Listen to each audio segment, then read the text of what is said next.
नमस्कार सभी विद्यार्थियों। आज हम इस वीडियो में एप्लीकेशन नंबर 6 एक्सप्लेन करेंगे, जो अपने गाउस थ्योरम की 6 एप्लीकेशन है। Intensity of electric field due to insulator charge sphere. पिछले वीडियो में हमने कंडक्टर चार्ज स्पेयर लिया था, आज हमारा इंसुलेटर चार्ज स्पेयर रहेगा भाई। और अगर हम इंसुलेटर चार्ज स्पेयर को अगर चार्जिंग करते हैं आउटर चार्ज से, तो ये चार्ज जो है वो कंप्लीट वॉल्यूम पर प्रेजेंट होता है भाई। जबकि हमने देखा था कि कंडक्टर चार्ज स्पेयर में charge only for outer surface पर प्रेजेंट था, बट इंसुलेटर चार्ज स्पेयर जो है इसमें अगर अपन चार्जिंग कर रहे हैं तो ये चार्ज कंप्लीट वॉल्यूम जो है V उस पर प्रेजेंट हो रहा है। इसका मतलब टाइप्स ऑफ चार्ज डिस्ट्रीब्यूशन जो है वो वॉल्यूम चार्ज डिस्ट्रीब्यूशन है भाई। और वॉल्यूम चार्ज डिस्ट्रीब्यूशन जो होता है वो अपन जानते हैं रो इक्वल Q/V होता है। तो यहाँ पर इस स्पेयर का वॉल्यूम V है और चार्ज इस पर जो कंप्लीट है वो Q प्रेजेंट है भाई। तो यहाँ अपन इसे इंसुलेटर चार्ज स्पेयर के भी 3 पार्ट या 3 पॉइंट अपन इंटेंसिटी एक्सप्लेन करेंगे।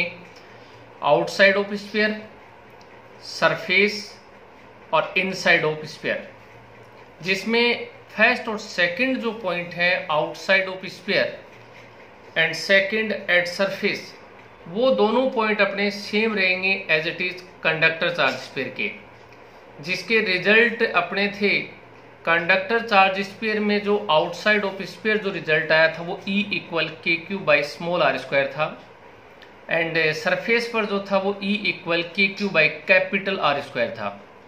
तो यहाँ पर भी वही रिजल्ट रहेंगे सेम एज इट इज। जो थर्ड हमारा पॉइंट रहेगा इनसाइड ऑफ स्पेयर, वो चेंज होगा यहाँ पर। तो अपन सबसे पहले जो इसका टॉपिक एक्सप्लेन करते हैं वो अपना टॉपिक है आउटसाइड ऑफ स्पेयर। अपन आउटसाइड ऑफ स्पेयर को एक्सप्लेन करने से पहले इसके डायग्राम पे चलते हैं, और डायग्राम में आप ध्यान देंगे एज इट इज वही डायग्राम बना हुआ है, उसी के अकॉर्डिंग गाउस थ्योरम ने जो कहा है कि इमेजिनरी गाउसियन सरफेस इमेजिन करनी है। तो ये हमारा कैपिटल R रेडियस का एक इंसुलेटर चार्ज स्पेयर है, और अगर हम इसको चार्जिंग करते हैं तो चार्ज कंप्लीट वॉल्यूम पे प्रेजेंट है। अब अपन इसके आउटसाइड एक पॉइंट लेते हैं P। ये पॉइंट P जो है वो इसके सेंटर पॉइंट O से स्मॉल r डिस्टेंस पर है भाई। और इस पॉइंट P पर अपने को इंटेंसिटी सोल्व करने के लिए हम स्टार्टिंग में सबसे पहले एक इमेजिनरी गाउसियन स्फीयर मानेंगे भाई। और ये हमारा इमेजिन है जिस पर हमें सबसे पहले इसका इलेक्ट्रिक फ्लक्स फाइंड करना पड़ता है। तो हम इस P पॉइंट पर एक ये dA पार्ट ले लिया इस स्फीयर का, और इस dA पार्ट की डायरेक्शन आउटवर्ड आप देख रहे हो, और इंटेंसिटी जो है वो E वेक्टर वो भी अपना सेम डायरेक्शन में है dA की। रीजन ये है कि आपको मालूम है कि चार्ज पॉजिटिव है, और पॉजिटिव चार्ज पर इंटेंसिटी डायरेक्शन आउटवर्ड ही आएगी भाई। तो इस P पॉइंट पर हम देख रहे हैं कि E और dA दोनों पैरेलल हैं, और E और dA अगर पैरेलल होंगे तो थीटा = 0 डिग्री होगा, तो इलेक्ट्रिक फ्लक्स हमारा मैक्सिमम प्रोड्यूस होगा इस dA पार्ट से। तो हम इसको अब थ्योरेटिकल सॉल्व करना स्टार्ट करते हैं। ये हमारा डायग्राम था, और डायग्राम के अकॉर्डिंग ही हमारा टॉपिक पूरा सोल्व होता है भाई। तो सबसे पहले हम पूरे कंप्लीट का इलेक्ट्रिक फ्लक्स देखते हैं। इलेक्ट्रिक फ्लक्स क्या आता है कंप्लीट का।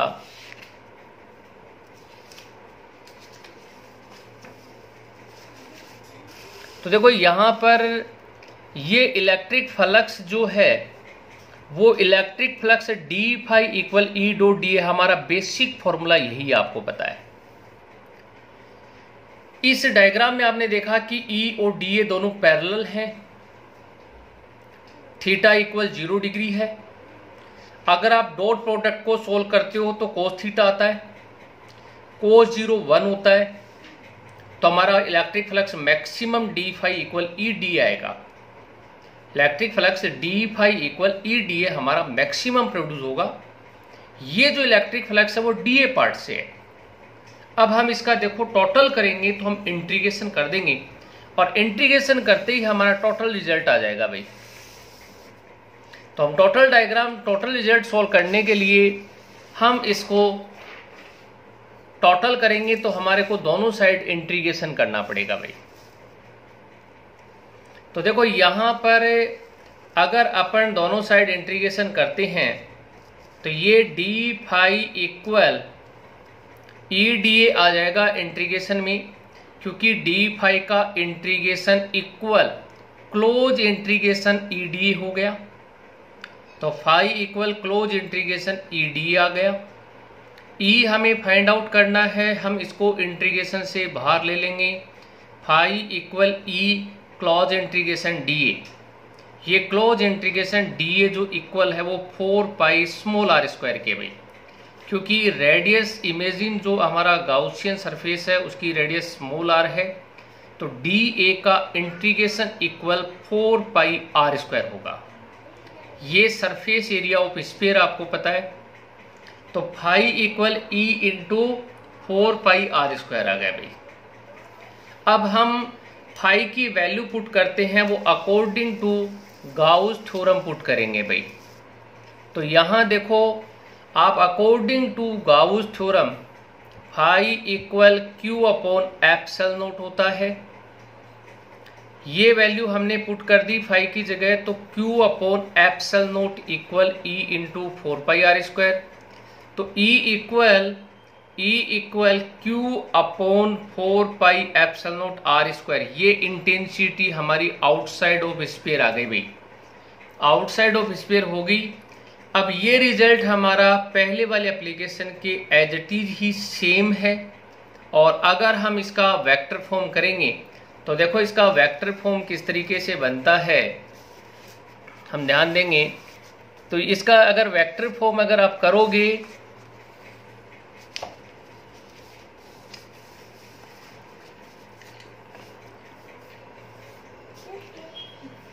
तो E vector equal Q upon 4 pi epsilon not are square R cap. E vector equal Q upon 4 pi epsilon not are square R cap हो गया। आर कैप का मतलब ये हो गया कि इंटेंसिटी की जो डायरेक्शन है वो रेडियस की डायरेक्शन में है।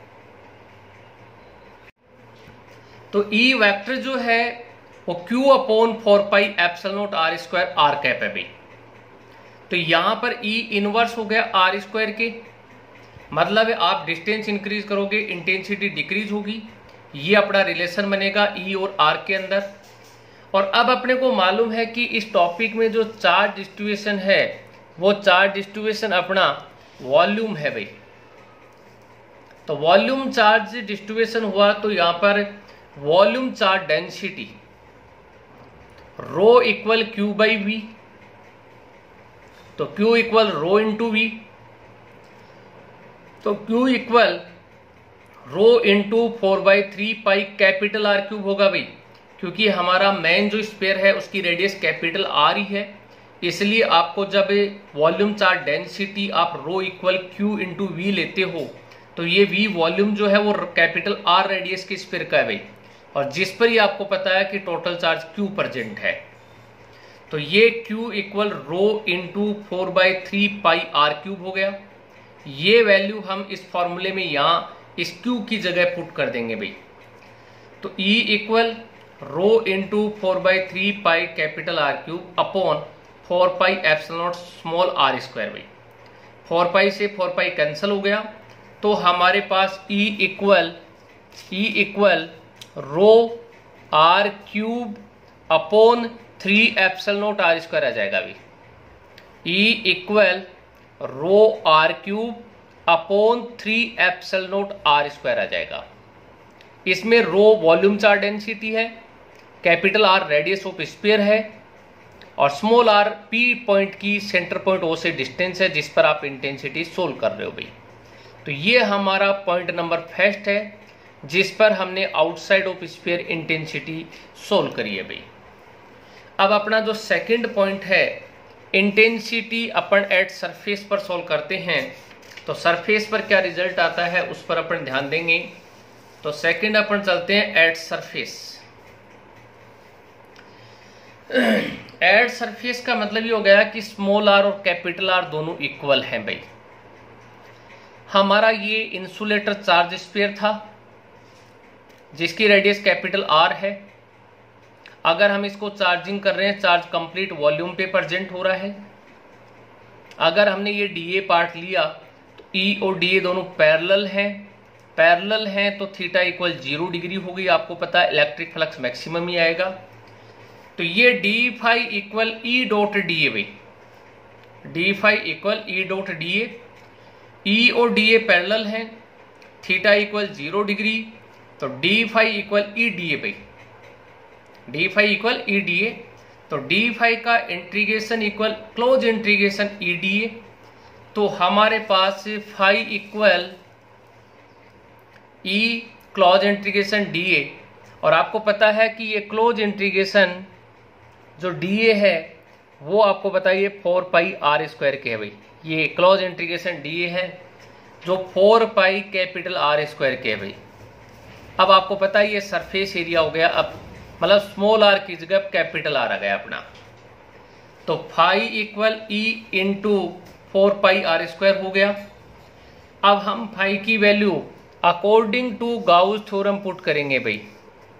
तो गाउस थ्योरम के अकॉर्डिंग अगर अपन पुट करते हैं तो phi equal Q upon epsilon naught, Q upon epsilon not equal E into 4 pi are square. तो E equal Q upon 4 pi epsilon not are square आ जाएगा भाई। E equal Q upon 4 pi epsilon not are square, मतलब ये small are की जगह capital R result बन गया है। तो ये अपनी इंटेंसिटी एट सरफेस पर प्रेजेंट हो गई है।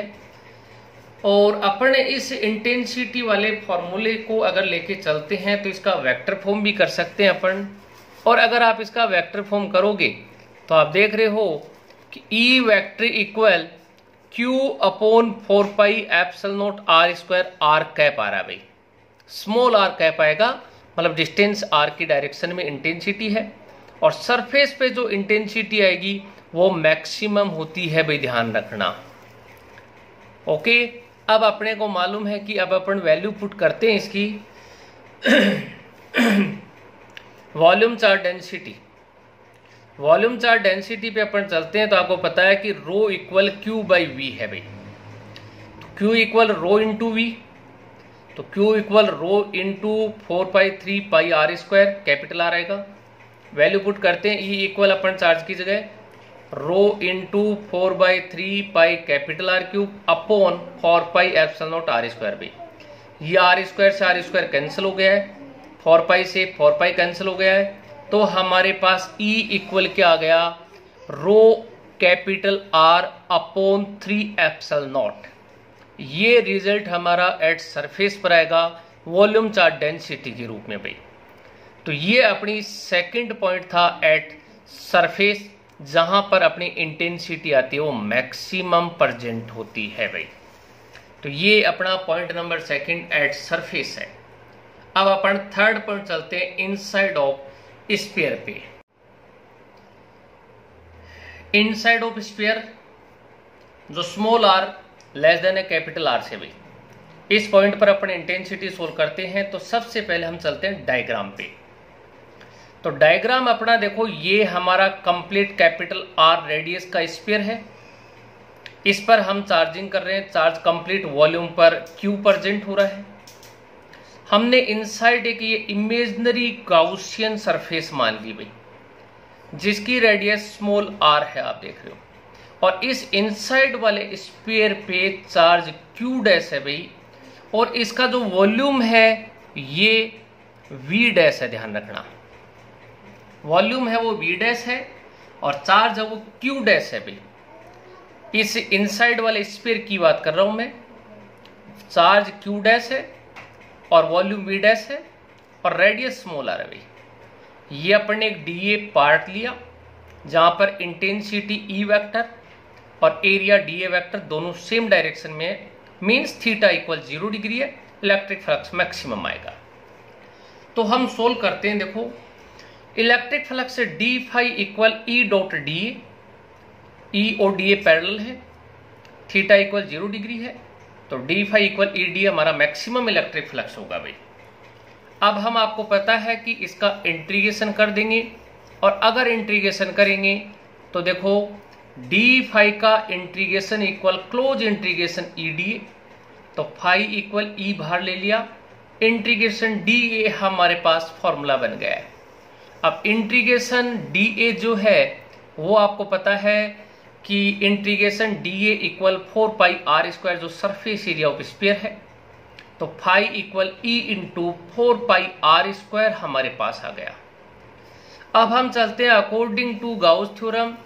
गाउस थ्योरम में आप देखोगे कि phi equal Q upon epsilon naught होता है भाई, phi equal Q upon epsilon naught होता है। बट आपको पता है कि इनसाइड वाले स्फीयर पे चार्ज क्यू नहीं है, क्यू डैश है, इसलिए उसमें से जो इलेक्ट्रिक फ्लक्स पास होगा वो phi equal Q dash upon epsilon naught होगा भाई, क्योंकि चार्ज हमारा डिक्रीज हो गया। रीजन ये है कि वॉल्यूम डिक्रीज हुआ, वॉल्यूम डिक्रीज हुआ तो चार्ज भी क्यू से डिक्रीज होकर क्यू डैश हो गया।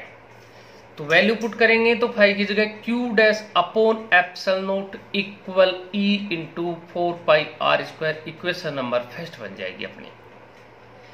अब अपने इस क्यू डैश की वैल्यू सोल्व करेंगे, हमारा नेक्स्ट टारगेट ये रहेगा भाई। और अगर क्यू डैश की वैल्यू सोल्व करनी है तो आपको मालूम है कि चार्ज का जो डिस्ट्रीब्यूशन है वो वॉल्यूम है भाई, और वॉल्यूम चार्ज डिस्ट्रीब्यूशन अगर है तो अपने इसको रो वाले से सोल्व करेंगे। Rho equal Q by V होता है, हम जानते हैं।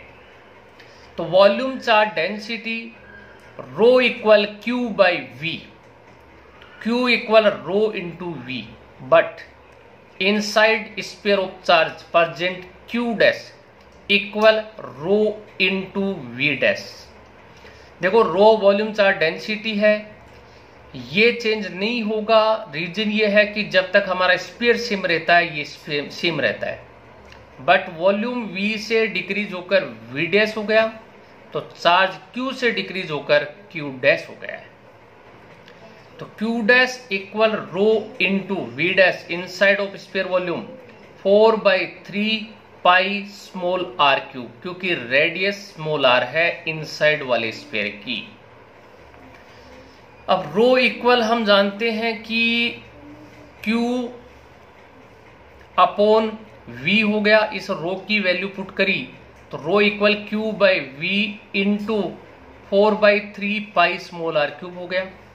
ये जो वी वॉल्यूम है ये आउटर स्फीयर कंप्लीट स्फीयर का वॉल्यूम है, जो 4/3 पाई कैपिटल आर क्यूब होगा, क्योंकि कैपिटल आर है और रेडियस ऑफ स्फीयर है।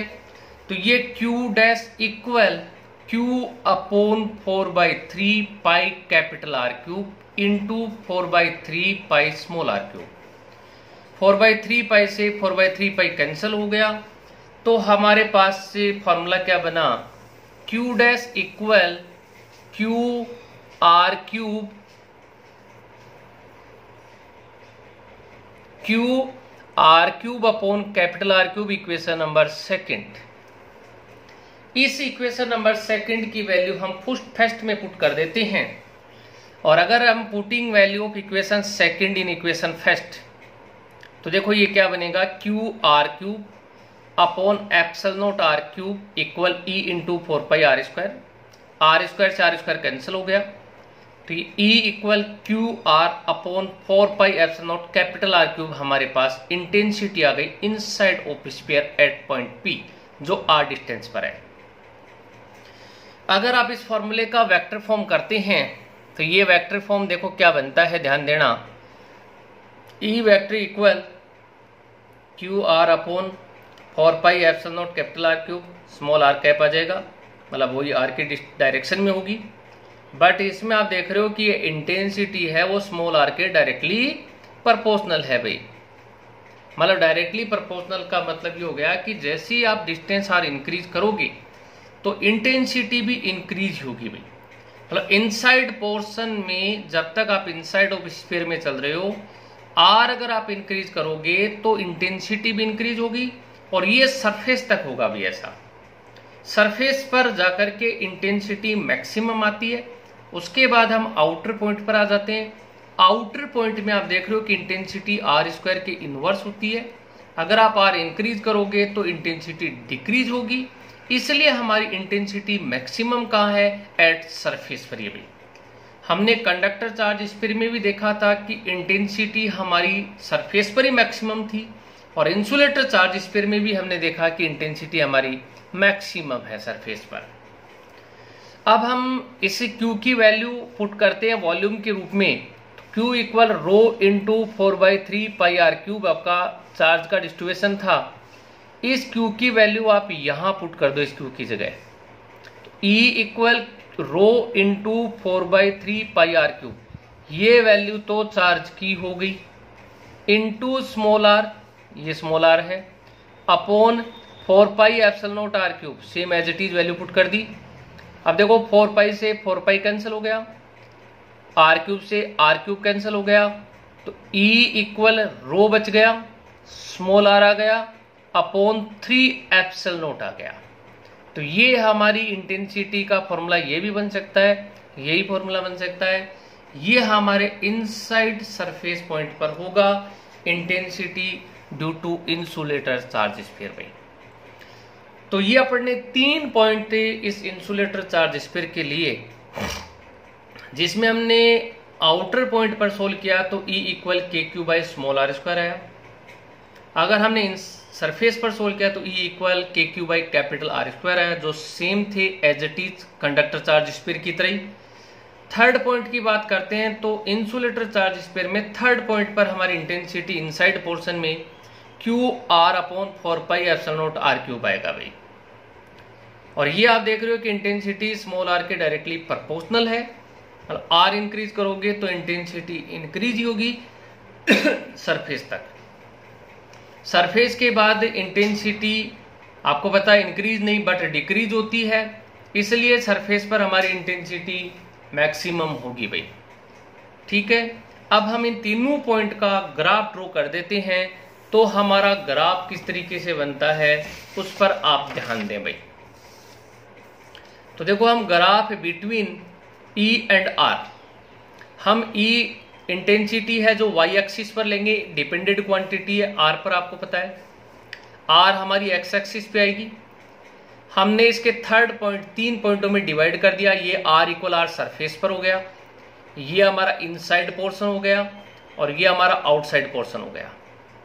इनसाइड आपको मालूम है E प्रोपोर्शनल R ही रिलेशन होता है, तो आप देख रहे हो ग्राफ एक स्ट्रेट लाइन आएगा, क्योंकि E proportional R directly proportional में ग्राफ स्ट्रेट लाइन ही होता है। मतलब R इंक्रीज करोगे इंटेंसिटी इंक्रीज होगी, सरफेस तक ये जाकर के मैक्सिमम हो जाती है, आप ग्राफ में भी देख रहे हो। इसके बाद आप आउटर पॉइंट में चलते हो तो R इंक्रीज करने पर इंटेंसिटी इंक्रीज नहीं होगी बट इंटेंसिटी डिक्रीज हो जाएगी। तो ये हमारा ग्राफ भी ये कह रहा है कि सरफेस पर हमारी इंटेंसिटी मैक्सिमम आती है स्फीयर के पे। तो ये इसका ग्राफ बनेगा जो हमारे तीनों पॉइंट को एक साथ कवर कर रहा है। इनसाइड पोर्शन में E प्रोपोर्शनल R सरफेस तक, और आउटर साइड में E inverse R square. R increase करोगे इंटेंसिटी डिक्रीज होगी भाई। तो ये अपना एप्लीकेशन नंबर 6 जो थी intensity of electric field due to insulator charge sphere भाई। तो ओके, थैंक यू।